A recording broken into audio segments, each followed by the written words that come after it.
Yo guys, welcome to another fitness educational video, and in this one I'm going to be teaching you how to get massive biceps. Yes, thank God your biceps are huge. Thanks. Anyway.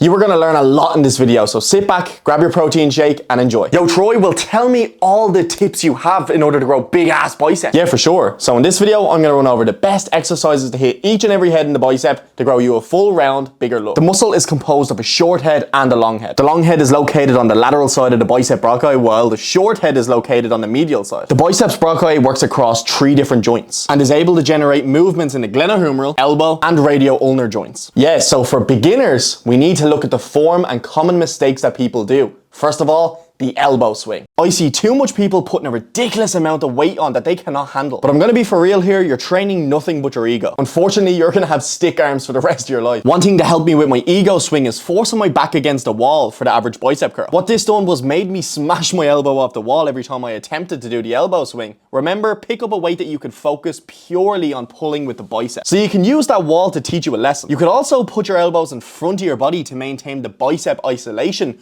or get familiar with the preacher curl machine in the gym. Any movements with pressure at the back of the arm, keeping the arm in a fixed position, will help you. So now that we have the basics done, I also hear people saying you only need to do back exercises to grow your biceps. Now I saw a lot of supposedly educational fitness creators doing this, so I decided to give it a bit of research. Now a study was done on this where they took 2 similar trainees and they done one person only done back exercises like lat pull down, cable row and pull-ups. Then they took the other guy and he only done dumbbell bicep curls once a week, and here was the results. Although the guy doing the back exercises biceps did grow, but it didn't compare to the guy that done the bicep isolation. With that being said, I'm not saying do not do your back exercises. You need to keep doing your back exercises if you want to grow, and if you're looking for a video on that as well, I posted one before this. The link is in the description. Yeah, I saw that video, Troy. It was sick. Thanks. So anyone that just does pulling movements in the hope of bicep growth, listen closely. A lot of arguments break out on social media debating the best bicep exercises and if some are better than the other. In my opinion, the best bicep exercises are the ones that give you the most stretch. And maybe I'm wrong.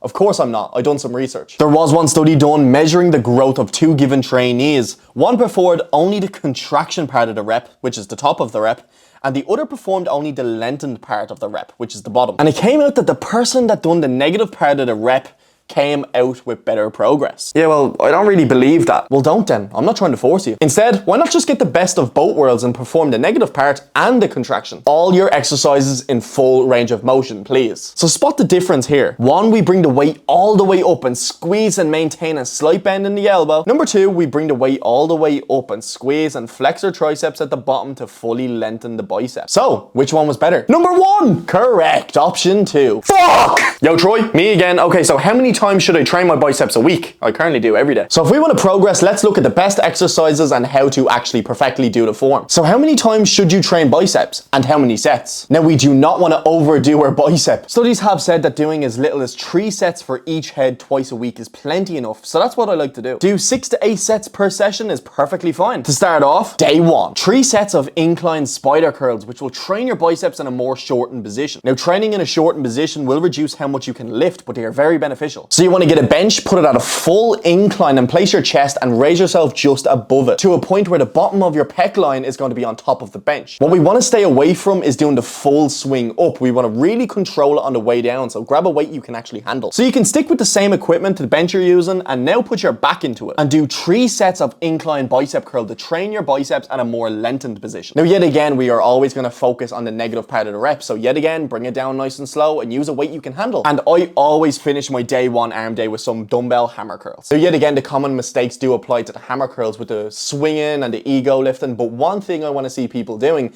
is pushing with these 2 fingers. Have them up the top of the bar on the dumbbell and force them up like that. Obviously, yet again, we want to squeeze the bicep and control the negative. Now, day 2 arm day. We start off with 3 sets of dumbbell preacher curls, or if you come across the machine, do that. Now, not a lot of gyms have the preacher curl machine, but if you do, the burn you get off this is insane. It keeps you in a strict position and doesn't allow you to use momentum whatsoever. Then we'll go into some bicep cable curls with a straight bar. Then we go into some cable curls, but we want to work it at a more lengthened position to hit it all around. Use a D handle attachment. 1 arm at a time and turn your back away from the cable. Bring your elbow back behind your body. For this specific exercise, we're going to really focus on the squeeze and the slow eccentric down, even if you're doing a really light weight. And we really want to focus on a tempo 1, 2, 3. 3. What is tempo? Now for people that do not know what tempo is, it's basically counting how long it takes you to perform the given rep. So if it's 1, 2, 3, it's 1 second up, 2-second contraction squeeze, and a 3-second control negative down. And yet again, the day 2 session will end with 2 sets of hammer curls, but this time using ropes on the cable. So should I do these days back to back, like of a Monday or Tuesday, or what do you think? What I definitely would focus on is keeping at least 2 days of rest in between each arm day. Prioritize your muscle fiber recovery to be sure they grow at the fastest rate, and also that you can hit them hard on the second workout of the week. Do max 8 sets Monday and a max of 8 sets Thursday or Friday. Then have a rest over the weekend. Now onto the most important part, the progressive overload. Hey, I know what that is.